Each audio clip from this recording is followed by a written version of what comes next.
Hi everyone, thank you for joining part two of the Apprentice Additions.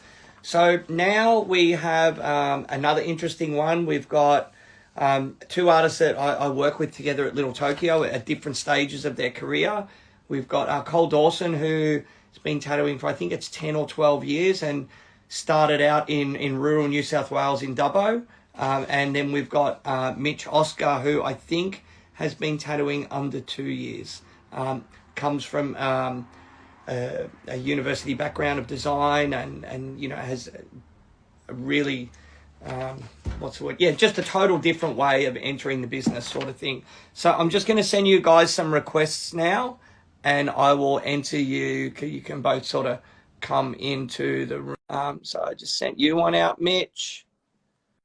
And then I'm just going to send one out to you, Cole, as well. See what's going on. Hey, Rhys. There we go. Hello, Mitch. How are you, mate? Good. You well? I'm good, thanks. Good, it's mate. Nice to see you smiling. Yeah, always. Hey, Coles. Go on. You haven't been in the studio long enough to not see me smiling. Yeah. Cool. How you both been? Good? Yeah, good. Yeah, good. Keep busy. Nice, cool. So obviously, you know, you guys have both been briefed on this thing. It's sort of just to sort of give people out there listening a different perspective of, you know, Mitch, you've been tattooing for how long now? I think it would be almost 3 years now. Three, there you go, cool. I think, 2018, September, around there? Yep, okay, cool. And what about you, Cole? 12, I think. 12 years, 12. December. Nice. All right, cool. So what I'm basically going to do is just sort of run through and what we'll do, we'll go you first, Cole, and then you, Mitch, as far as the questions go. So first question is like, what was your initial interest in tattooing and what made you think, oh, I want to or I could do this for a job? Yeah, right. Probably 15, 16. It was probably all through tattoo magazines. So cool. My older brother usually had a few laying around, and then, you know, you go to a friend's house, there'd be tattoo magazines laying around, and just flipping through and I've always liked drawing. I was actually thinking about being an illustrator of some sort at university. And then, you know, you'd have people telling you, like, you could do that, which I never quite thought I could. But then it was more seeing, like, large-scale Japanese stuff that sort of blew my mind. And I was just more intrigued on, you know, how is it done? Like, I can even draw a decent picture, let alone put it on someone's skin like that. Yeah, mate, I can remember as a kid seeing a tattoo in someone's skin and just being fascinated. How does it stay under there? How is it done? Like, it's just so magical. Like, I don't get it, you know, and like you say, you're just so intrigued.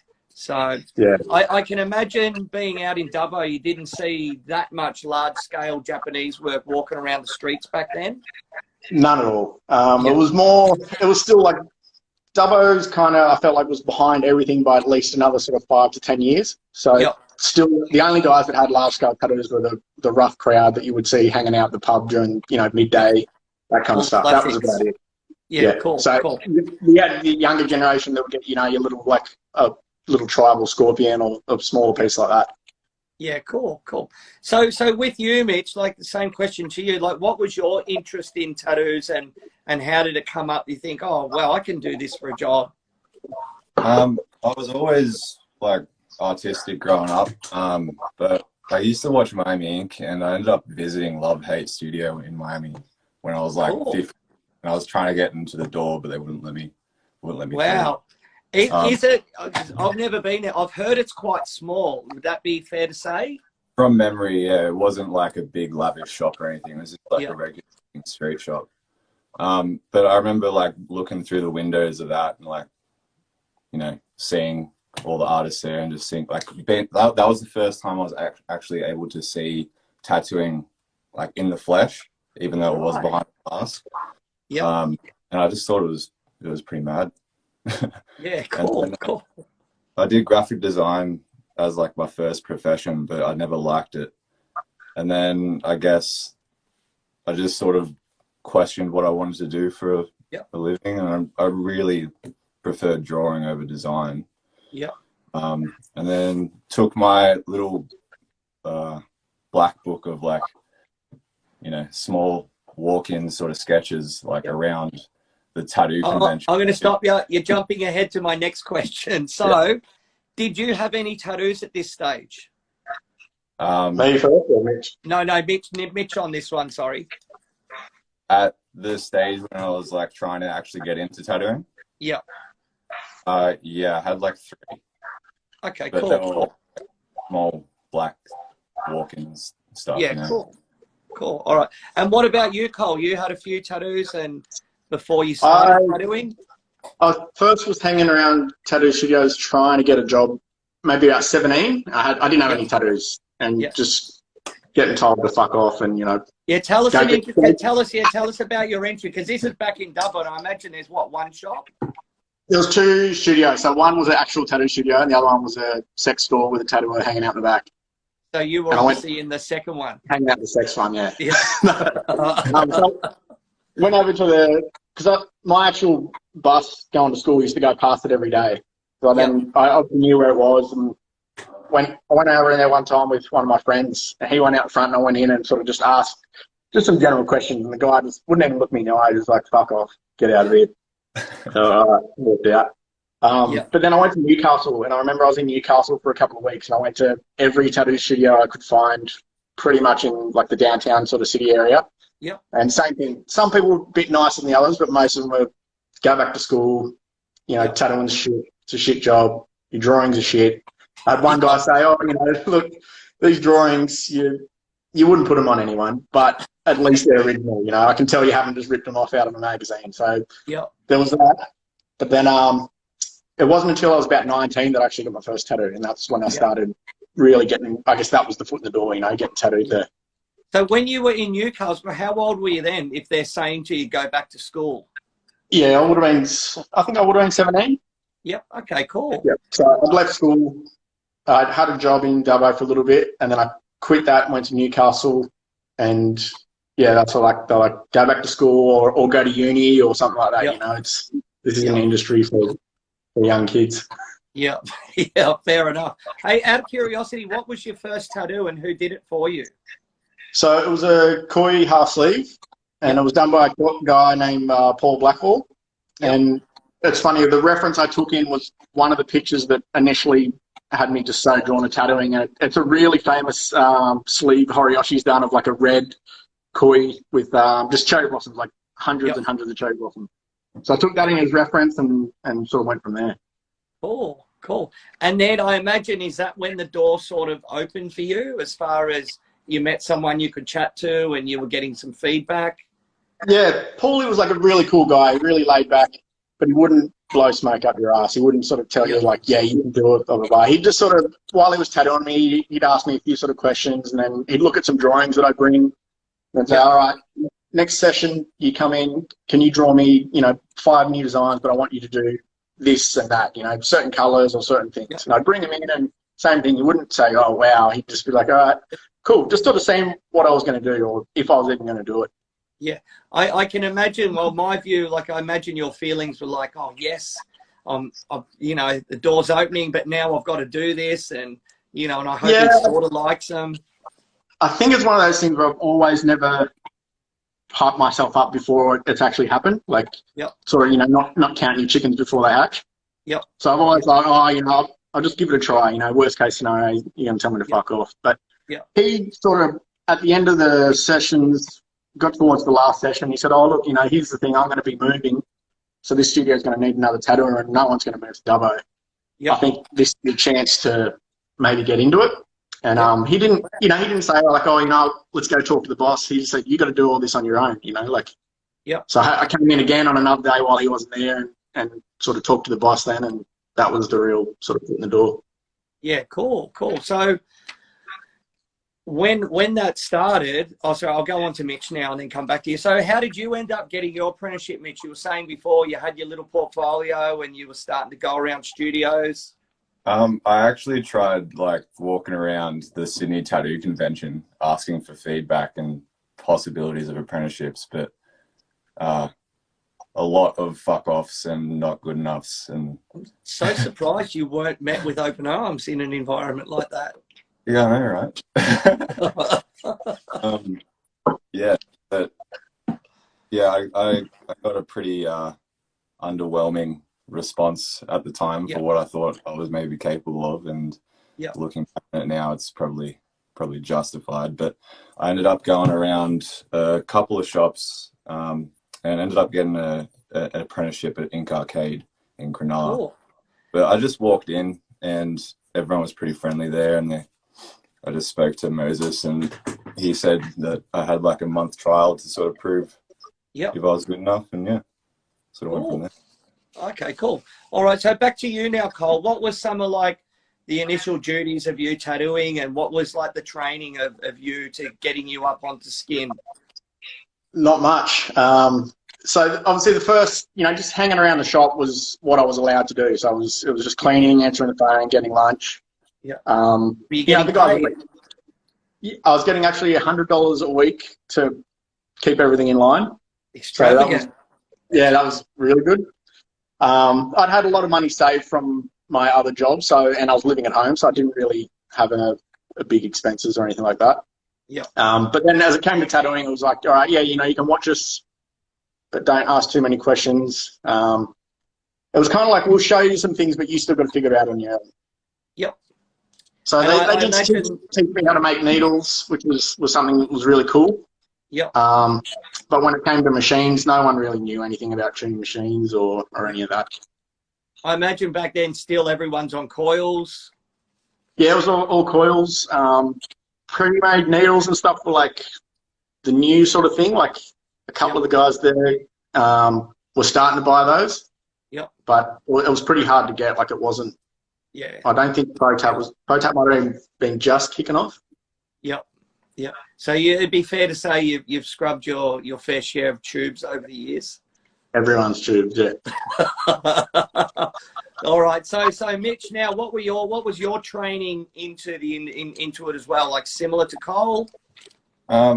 Basically just doing like similar sort of stuff to what Kevin was saying, where like you're just sort of making sure everyone's set up, and you break down after everyone, you make sure the shop's clean. Our shop was like black and gray. We didn't really have anyone that was like on the coils that much. So there was thankfully not too much tube cleaning on my end. It seems to be what I've sort of, talking to this stuff. The new version of tube cleaning is setting up and breaking down. Yeah, 100%. For people. So yeah. And doing all like the little niche things that everyone likes. Like some people like a bit of paper like here, or like they want like the paddle pop there. Understanding exactly how everyone wants their stuff set up. It's important, especially when you're not doing it yourself. 100%. I pride Little Tokyo on artists setting up and breaking down themselves. I think it's an integral part of keeping it real. I think it's definitely a humbling aspect of the job. I don't feel like anyone really is that busy to be able to not do that. Yeah. If you totally. are. Yeah. Like I've heard some crazy stories where, some artists have never, set up or that sort of thing, or they don't even wrap up their customers anymore. That's an apprentice's job, and each training method to their own. So talking to training methods. So Cole, when you started getting on skin, like you were saying, there wasn't much sort of guidance or help there. Where were you getting guidance from or inspiration? So there was a little bit. The first couple of tattoos I did were like on my older brother. So, the guy sat down and watched me do the tattoo and sort of tell me, you don't do that, do that. They'd sort of wait for you to do something wrong and say, don't do that again. Yeah, that's the old school way. Not a learning thing. But, a lot of it was, just trying to watch people tattoo and then studying. You go back and look at a magazine and look at things and try and replicate it. I think a lot of learning came from doing flash. Yep. We were just a street shop, so our walls were just wrapped with flash. And I'd say my first 2 years were just straight flash. So you had your line work on the back, so you learn how to draw it, and then you flip it over and you try and replicate it. So kind of just a lot of not so much trial and error, but just trying your best to imitate something. Yeah, and I guess in that wax on, wax off stuff, like you've got the design there, you've got your reference, so it's more like you're trying to refine your technical skill. Yeah. So the technical thing was what was trying to be worked on, I guess, for the first 3 years before anyone wanted anything custom. Yeah, that's cool. Hey, I think Cole, can you see that question from MJ?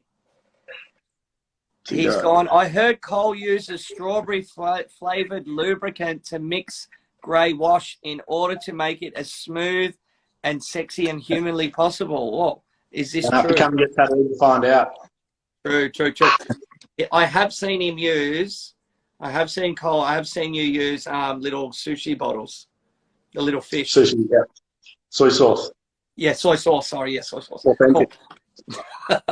All right, so Mitch, what was your sort of your training once you started getting loose on skin, and how did that go?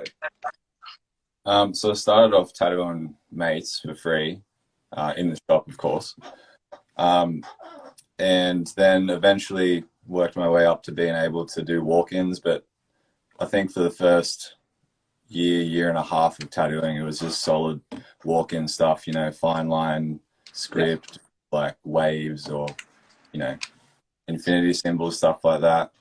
And being a designer as well, I think like a lot of people are definitely getting that sort of stuff. So it was all just practicing with real fine needles and like doing the stuff that some people try to work their way out of doing to get more busy with the bigger pieces. Yeah, and I think that's the progression. So like one thing I find interesting with you, like you're working in a pretty predominantly Ink Arcade's a pretty predominantly like black and grey studio.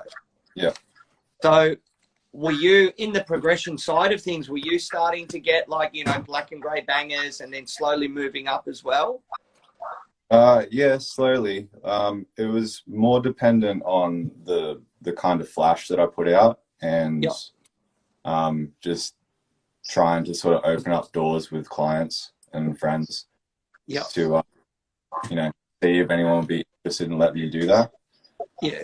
So not so much relying on the studio to give it to you, like trying to get your own stuff rolling. It was a case of like I had to work it myself and then prove that I could do it.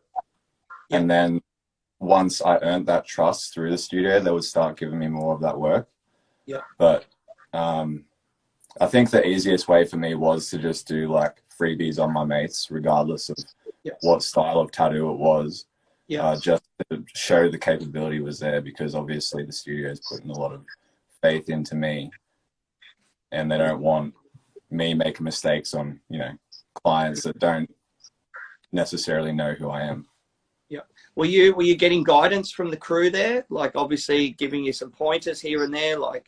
Yeah. I learned a lot of how I tattoo through a guy named Butch. I'm not sure if you've heard of him, but his handle is Mr. Butch Tattoo. And also Will Falau, who used to work at Bondi. Apparently he worked with Gummy as well. And obviously through Moses too. I think a lot of the way I tattoo is just through watching them and learning from them. But I think definitely the big majority of it comes just from the experience. You can only show someone how to tattoo so much before it hits a brick wall, and then the rest of it's just like learning how to ride a bike. You just got to do it. Yeah, cool. So another question to you, Cole. So it's quite interesting. Early in your career, you ended up owning your own studio. You were partners in it. So how did you find that? And then, I know as well, like you were starting to get tattooed by other people, and then you ultimately went overseas. So just talk us through that sort of process. Yeah, so it was pretty early on. I think I'd been tattooing maybe 3 years at that point. And then the shop I think it had been for sale before I even started. And a lot of plans had just fallen through. People were going to buy it, and then it fell through.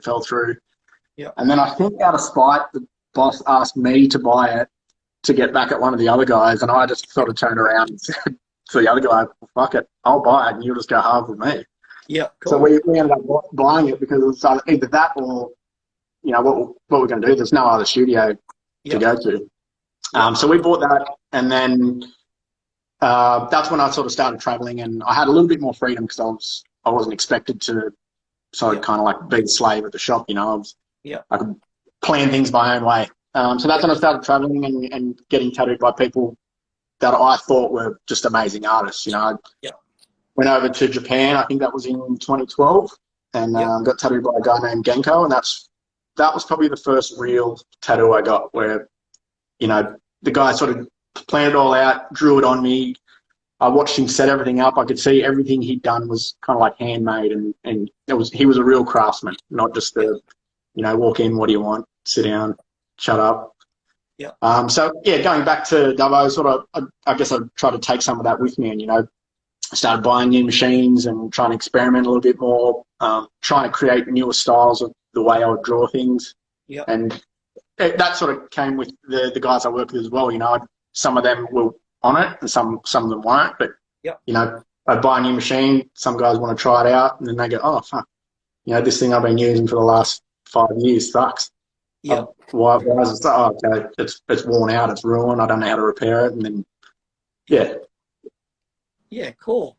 And so with you, Mitch, you've worked, I think Ink Arcade had 2 studios, and then you went to King Street. So can you tell us about that sort of transition? Because I think when you went to King Street, you sort of had a mental shift in the style of tattooing you were doing or wanted to start, you know, moving towards. Yeah, 100%. So when I was at Ink Arcade, it was definitely more focused on like realism and neo-traditional work.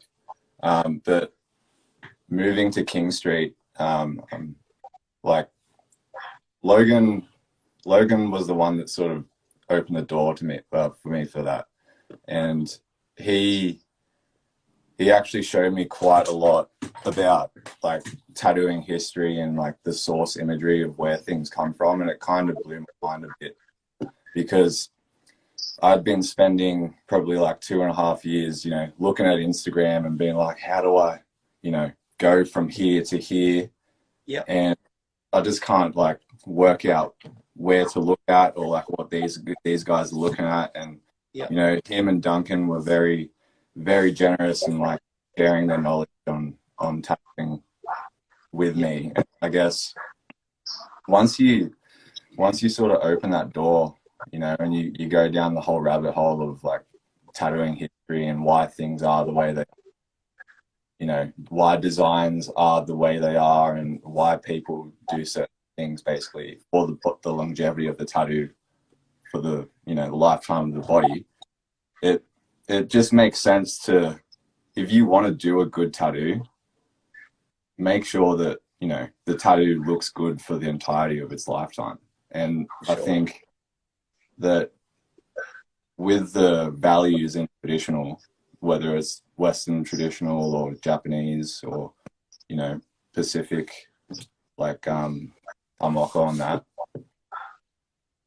it all holds the same values, you know, like it gives the design the space that it needs, and they use like generally bolder lines, and the designs are a bit more simplified. And I guess just understanding all that made me want to change the way I approach tattooing and do something that's going to last. Like I want to be able to give someone a good tattoo where I can see the smile on their face from the day they got it, and know that when they're like 50, 60, 70 years old, they could be looking at it and think, you know, they still love it.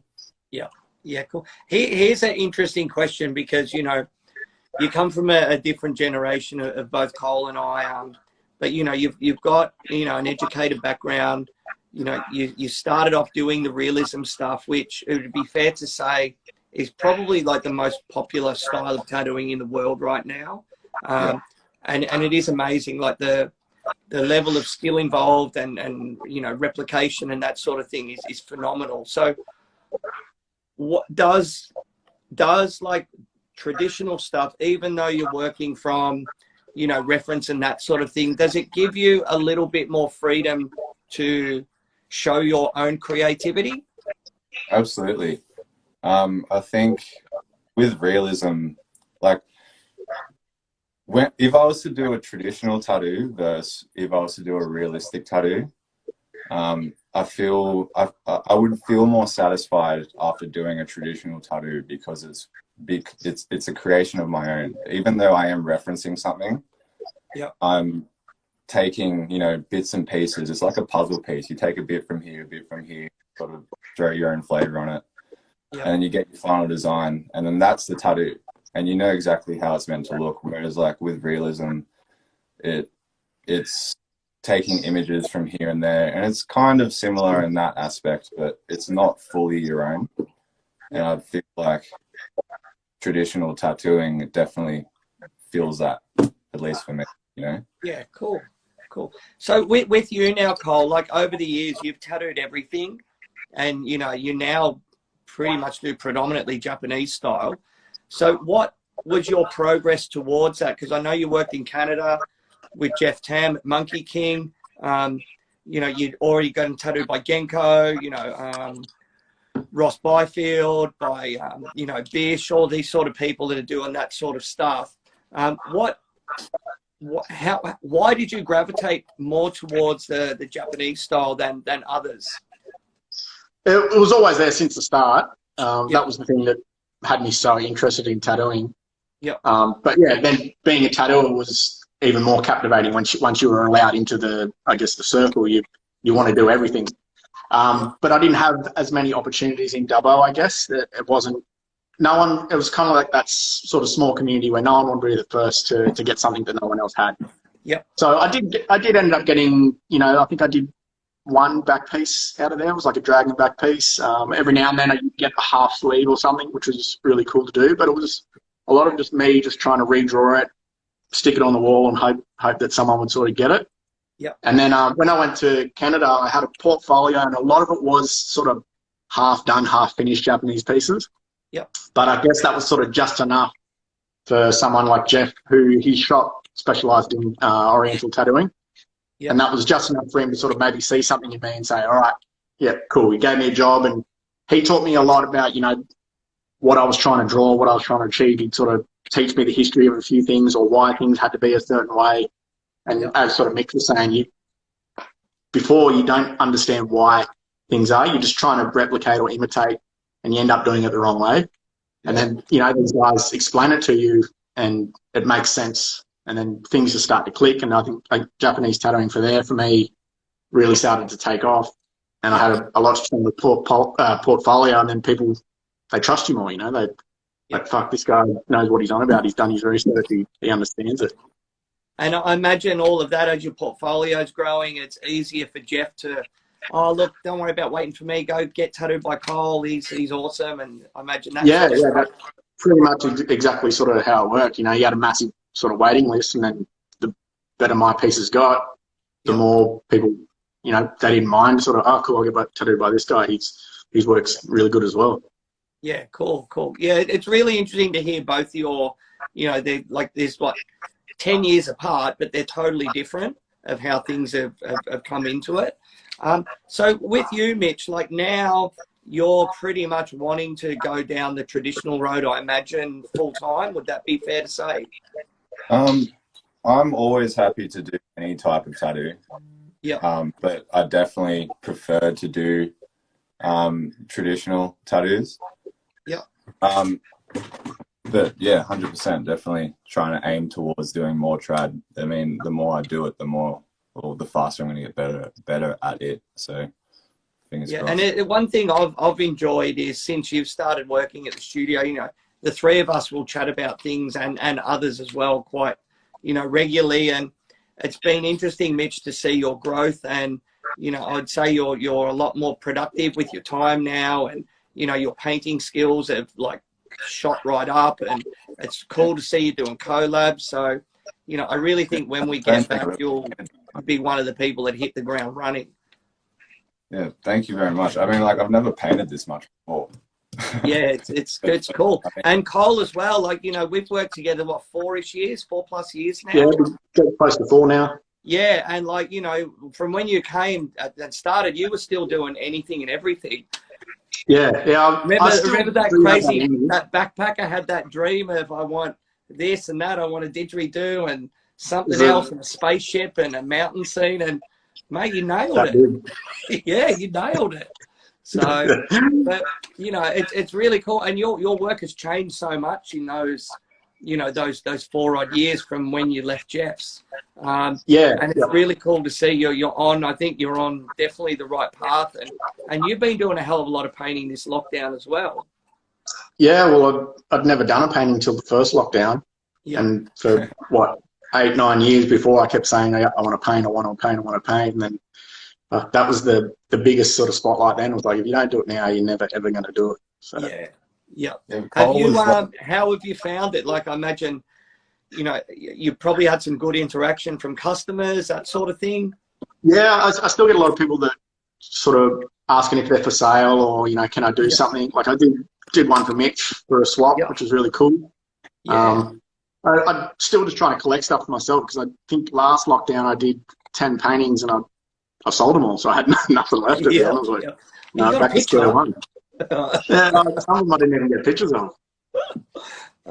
Cool. So the question to both of you would be, to you Cole first. Like, you know, you're obviously further along in your career. Like, it never really ends. Like, you know, you're one of the people in the shop that puts in the most homework. And I think we might have been in Taiwan or somewhere, and someone went past and looked at our portfolios, a realism guy, and went, "Oh, you guys have got so much homework." Yeah. You know? And I don't mind the homework. It's good, because I learned very early on that if a shit design can never be fixed, a shitty tattoo can be reworked. Yeah. So I don't mind putting in hours and hours and hours upon work to make it what I really want it to be. But it's one of those fine lines where sometimes 3 or 4 hours of it's overkill. You'll go back, and the first couple of sketches were on the money. Yeah. But it's always good to just keep exploring, you know, which way it can go, and come back to it. Yeah. What's your preferred sketching and drawing method, like iPad or pen and paper? I'd say iPad actually has helped me with concepts. Yeah. But the final design, I'm going to have to be honest and say the pen on paper is the best way to do it. Yeah. But yeah, the iPad, I can bust out so many concepts and not have just rubbish of paper laying around me and then looking for the first one again. It's all on there. You can rotate it, change the size. Dragon's head a bit too small, you just enlarge it, and stuff like that. So I'd say a combination is still, and it's going to be probably something I'll use forever. Yeah, cool. What about you, Mitch? What's your preferred drawing method? Are you on, you know, iPads or pen and paper, or pen and, you know, tracing paper? I'm from the new school, so definitely iPad. Yeah, yeah. But I do miss the feeling of you know, drawing on paper every now and then, but I go back to it, and I'm a bit rusty, I'll admit, but it's definitely got its advantages to doing it. Yeah. Yeah, cool. I think we've kind of covered it. Anything you guys want to say as far as, you know, getting into it? I think, you know, it's pretty obvious that even once your apprenticeship is technically over, whoever says the box is ticked, to progress your career, it requires a lot of homework and sacrifice. Yeah, getting into tattooing is the first hurdle, but it gets you nowhere. You know, I guess coming from my hometown, I was a big fish in a little pond, you know. Yeah. And looking back at it, there was nothing to be saying I was the big fish. It was nothing special to me anymore. And it's to be something deep inside you that says you want to be up there with the best of the best. There was something that I read, I think it was before I even got into an apprenticeship, and it was, if you want to be a tattooer, you have to be ready to be up there with the best. If not, don't even bother. Yeah. Wise words, yeah. Because it is, you know, it's a very competitive industry now. I don't see it so much against artist, but just to rise to the top, there is a lot of competition. So for you to get there, it's the battle internally of what you're going to do to get there, to put yourself up there higher, which is back to just the sacrifice. Yep. Yeah, lots of sacrifices. You got to miss lots of friends' birthdays. You know, I guess the first 3 years I probably gambled in going out and trying to tattoo after, but you got to give up all of that stuff and take it really serious. Yeah. Yeah. What have you found, Mitch, like in your short period of tattooing, but, you know, through the 3 studios, like, you know, the sacrifices that need to be made maybe now compared to before, and preparation obviously pays off?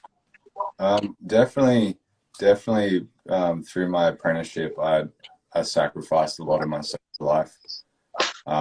I worked Friday to Tuesday, so the whole weekend was out.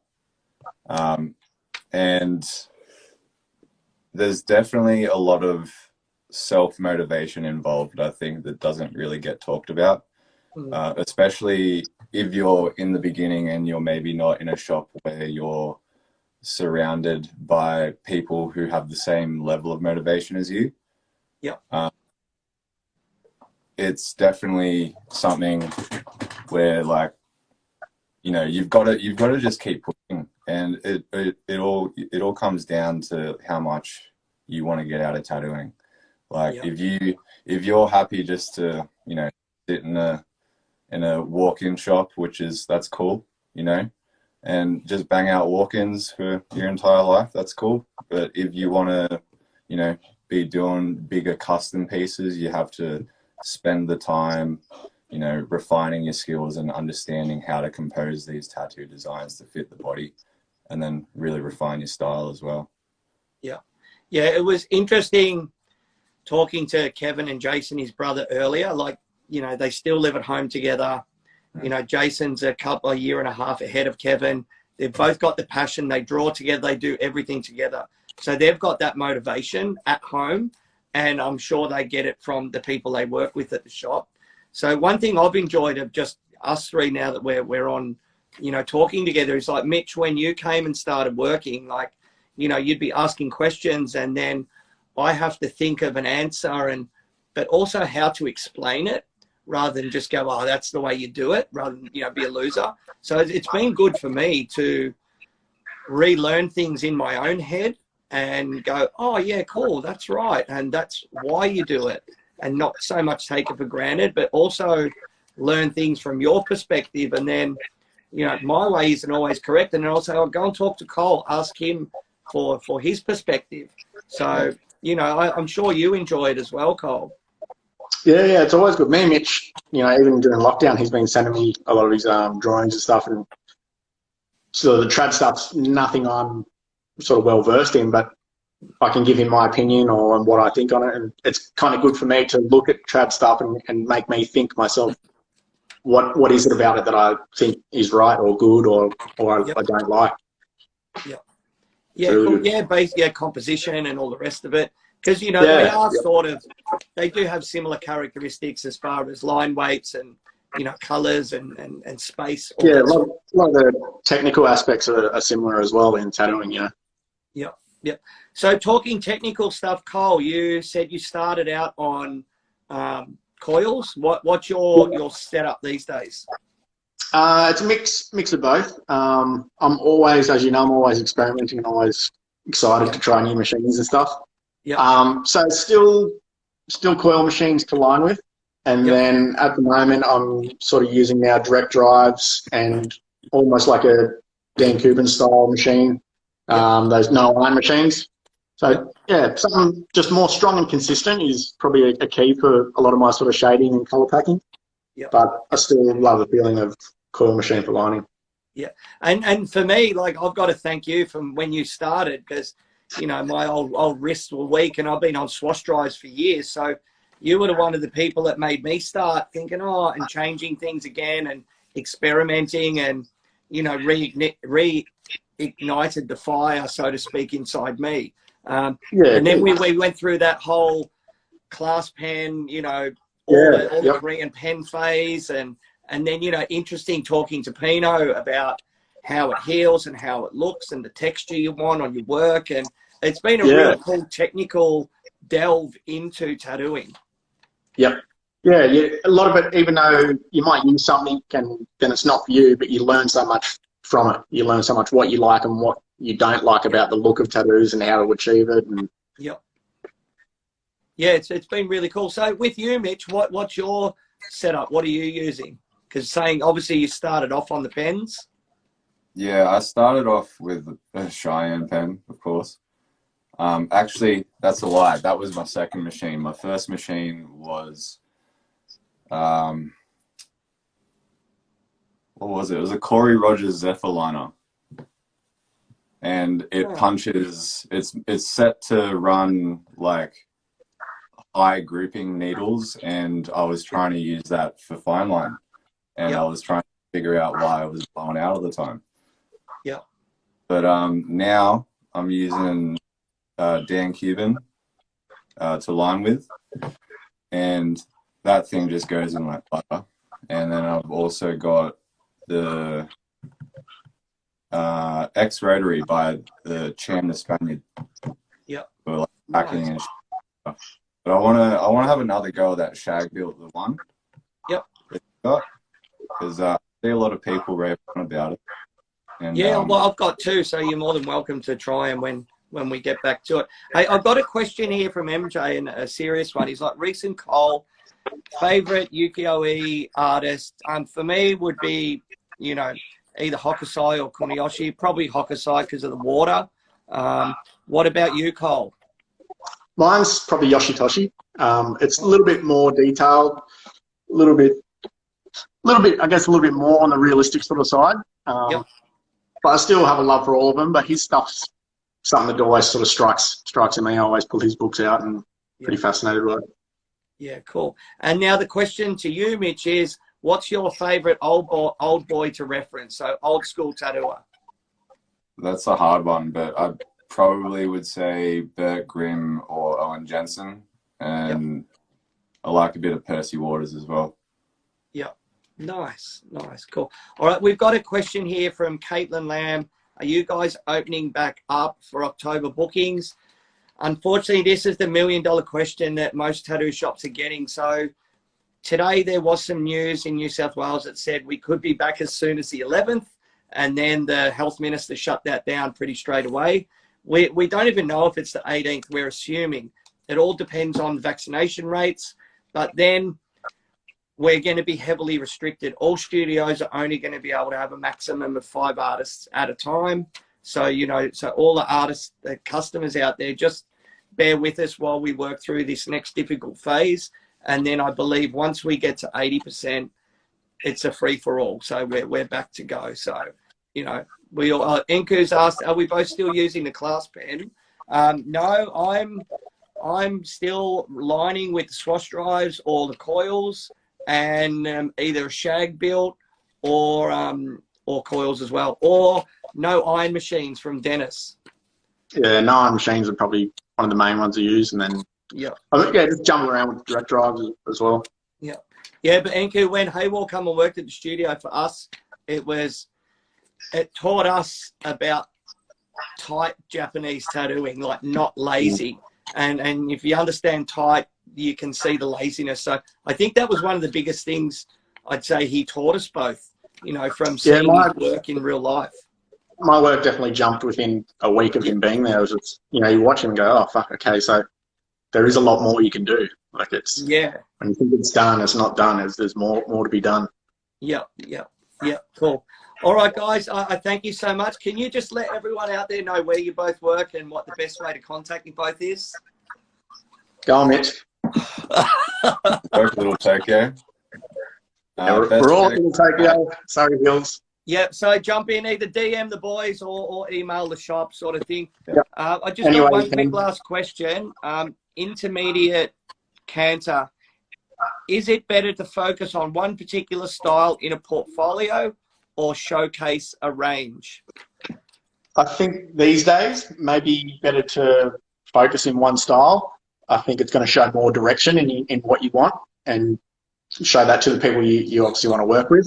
Back in the day, showing everything was just, that's what you were going to be doing. But now there's rarely any shops that you're going to be tattooing every style. There's going to be someone who's better than you at it already. So you got to try and catch up and just go down one road, I think. Yeah, and I think it's pretty obvious. Like, there's more and more shops now than ever that are sort of specialising in a particular style or a set of particular styles. Yeah. I think you can maybe start focusing, and then once you get to a nice place, that's when you can start to break out and start expanding into other styles. Yeah. And you, Mitch, would you agree?